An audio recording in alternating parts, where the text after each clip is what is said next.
Warahmatullahi wabarakatuh.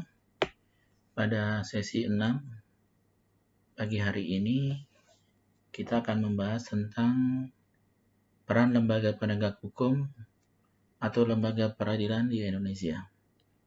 Masih di bab yang kedua.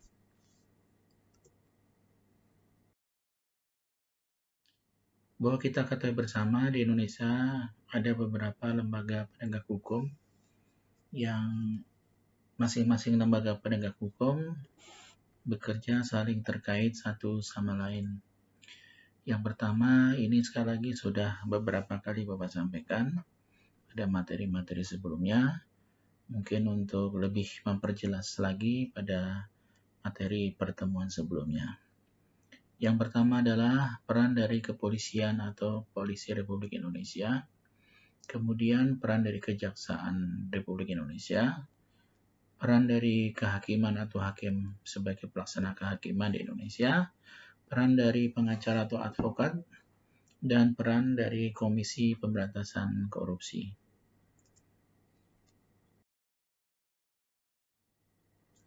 Oke, yang pertama peran dari polisi atau Polisi Republik Indonesia. Secara umum peran polisi adalah dari beberapa yang sering kita lihat di spanduk-spanduk di kantor-kantor polisi. Yang pertama adalah memelihara keamanan dan ketertiban masyarakat. Jadi polisi berjaga-jaga baik di polisi lalu lintas, polisi tindak pidana khusus, ataupun polisi-polisi yang intel dan sebagainya. Tugas yang pertama atau peran pertama adalah untuk memelihara keamanan dan ketertiban masyarakat. Kemudian peran sebagai alat penegak hukum, sebagai alat kontrol atau pelaksana pengawasan terhadap pelaksanaan hukum di Indonesia. Kemudian yang ketiga, memberikan perlindungan, pengayoman, dan pelayanan kepada masyarakat, terutama yang berhubungan dengan mobil, misalnya motor, ataupun dengan keamanan yang ada di tengah-tengah masyarakat. Untuk mobil motor, misalnya pelayanan untuk pengurusan SIM, STNK, ya, itu dipegang oleh kantor-kantor kepolisian atau Polres. Ya. Kemudian berikutnya adalah yang ada di dalam Undang-Undang Nomor 2 Tahun 2002 tentang Kepolisian Republik Indonesia. Polri memiliki beberapa wewenang, ya, di antaranya Bapak tidak akan memberikan semuanya mengingat waktu. Yang pertama, polisi punya wewenang untuk melakukan penangkapan, penggeledahan, penahanan, penyitaan barang bukti. Kemudian yang kedua, melarang setiap orang untuk meninggalkan tempat, ya, kejadian perkara yang biasanya berhubungan dengan kejahatan-kejahatan yang tertangkap tangan. Menghilangkan barang bukti juga itu merupakan wewenang dari polisi untuk melarang kita atau pelaku tindak kriminal menghilangkan barang bukti. Kemudian memborgol orang untuk dihadapkan kepada tim penyidik yang mungkin sudah standby di kepolisian, yang nanti si tersangka ini akan ditanya-tanya tentang kejadian suatu perkara. Kemudian menyuruh orang untuk berhenti, ya, yang dicurigai, kemudian memeriksa, menggeledah, dan seterusnya. Jadi kalau misalnya ada operasi patuh, ya, motor kita atau mobil kita dihadang oleh polisi, itu dalam rangka polisi menjalankan tugasnya.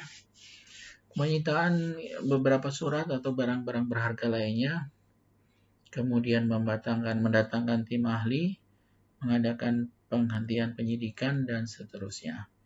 Silakan nanti kalian simak sendiri beberapa di antara tugas atau wewenang dari kepolisian.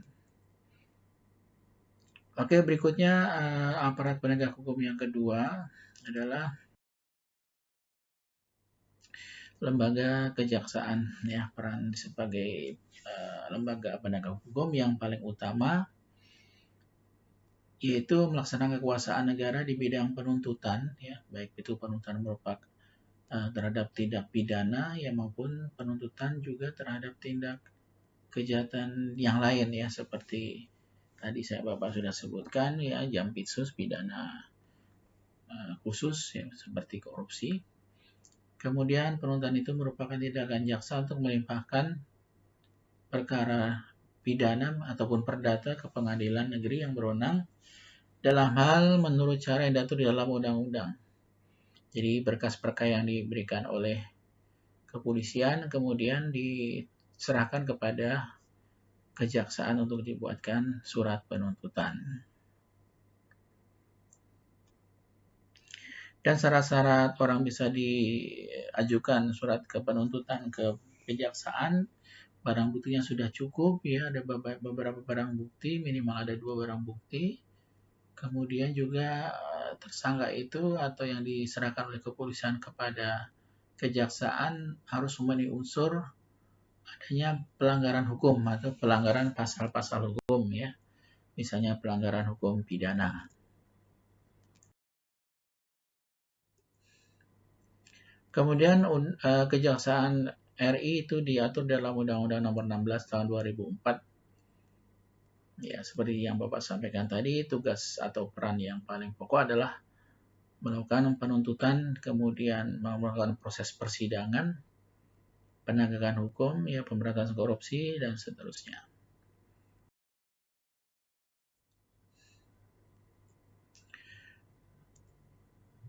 Secara garis besar tugas-tugas dari kejaksaan, ya itu bisa di bidang pidana atau perdata, kemudian di bidang ketertiban dan ketentraman masyarakat, dan satu lagi di bidang ketatausahaan negaraan.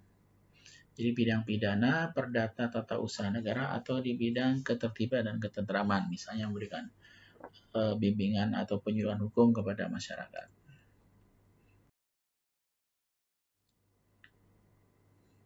Ini bidang pidana, silahkan kalian baca sendiri. Ya, proses dari mulai membuat surat tuntutan atau dakwaan hingga kemudian melakukan persidangan, melakukan menemani atau di dalam persidangan, ya selalu memantau, mengawasi tuntutan ataupun pembelaan dari tersangka dan kemudian juga proses persidangan yang dipimpin oleh hakim.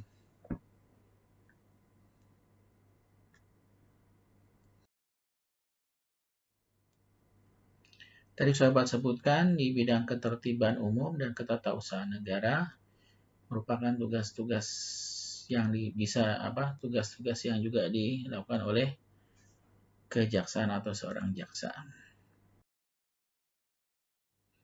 Kemudian hakim, ya peranan hakim itu diatur di dalam Undang-Undang Nomor 48 Tahun 2009 tentang kekuasaan kehakiman, YUMTO atau merupakan penyempurnaan dari Undang-Undang Nomor 4 Tahun 2004 tentang kekuasaan kehakiman.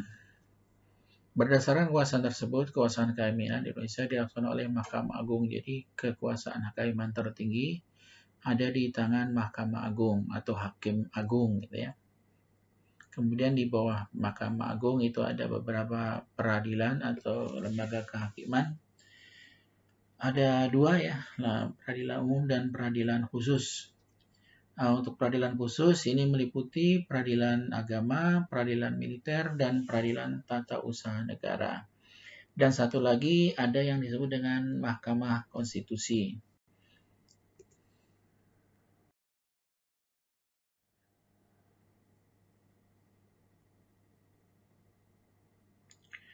Di dalam Undang-Undang Nomor 48 Tahun 2009 tentang kekuasaan kehakiman, hakim berdasarkan jenis lembaga peradilannya bisa dikelompokkan atau diklasifikasikan menjadi 3 kelompok, ya. Yang pertama hakim pada Mahkamah Agung atau disebut Hakim Agung, tadi sudah.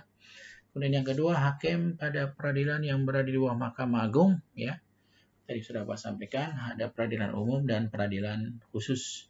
Dan satu lagi hakim konstitusi, ya, atau hakim yang ada di lembaga Mahkamah Konstitusi. Nah, apa sih tugas hakim? Secara umum tugasnya ini Bapak sebutkan beberapa saja, ya. Yang pertama, mengadili perkara pidana maupun perdata yang diajukan kepadanya, ya, kepada hakim di peradilan. Kemudian hakim itu tidak boleh menolak di dalam pemeriksaan, dalam keputusan dengan alasan tidak ada dalil hukum yang dilanggar ya. Jadi hakim harus membuat keputusan sendiri atau membuat jurisprudensi penafsiran lain. Semisal ada seorang terdakwa diajukan ke pengadilan dan belum diatur oleh hukum yang mengatur secara pasti gitu ya, maka dia akan menggunakan undang-undang atau hukum yang lain. Kemudian yang ketiga, pengadilan wajib memeriksa dan mengadili setiap perkara peradilan yang masuk kepadanya. Yang keempat, lembaga advokat atau juga orang samakan dengan istilah pengacara ya. Advokat atau pengacara, apa sih tugasnya? Advokat atau pengacara ini adalah merupakan seorang profesi ya, atau sebuah profesi dari orang yang sudah berkecimpung di bidang hukum ya, sarjana hukum biasanya, memberikan jasa bantuan hukum baik di luar maupun di dalam persidangan. Jasa hukum yang diberikan berupa memberikan konsultasi hukum, bantuan hukum, menjalankan kuasa atau mewakili atau membela, mendampingi seorang tersangka atau terdakwa. Dan melalui jasa hukum ini yang diberikan, advokat menjalankan tugas profesinya demi tegaknya keadilan berdasar hukum dan kepentingan masyarakat. Sehingga seorang tersangka ini tidak sewenang-wenang ya dituntut oleh pihak penuntut atau perwakilan dari penuntut ya. Misalnya ada ya pelaku kejahatan yang mungkin tidak seberapa, seorang nenek pernah ada kasus mencuri 2 coklat ya, buah kakao, kemudian divonis bersalah gitu. Nah, orang yang seperti ini supaya tidak mendapatkan perlakuan hukum yang sewenang-wenang, maka dia akan sebaiknya didampingi oleh seorang pengacara atau seorang advokat. Jadi intinya untuk supaya hukum bisa berjalan secara adil.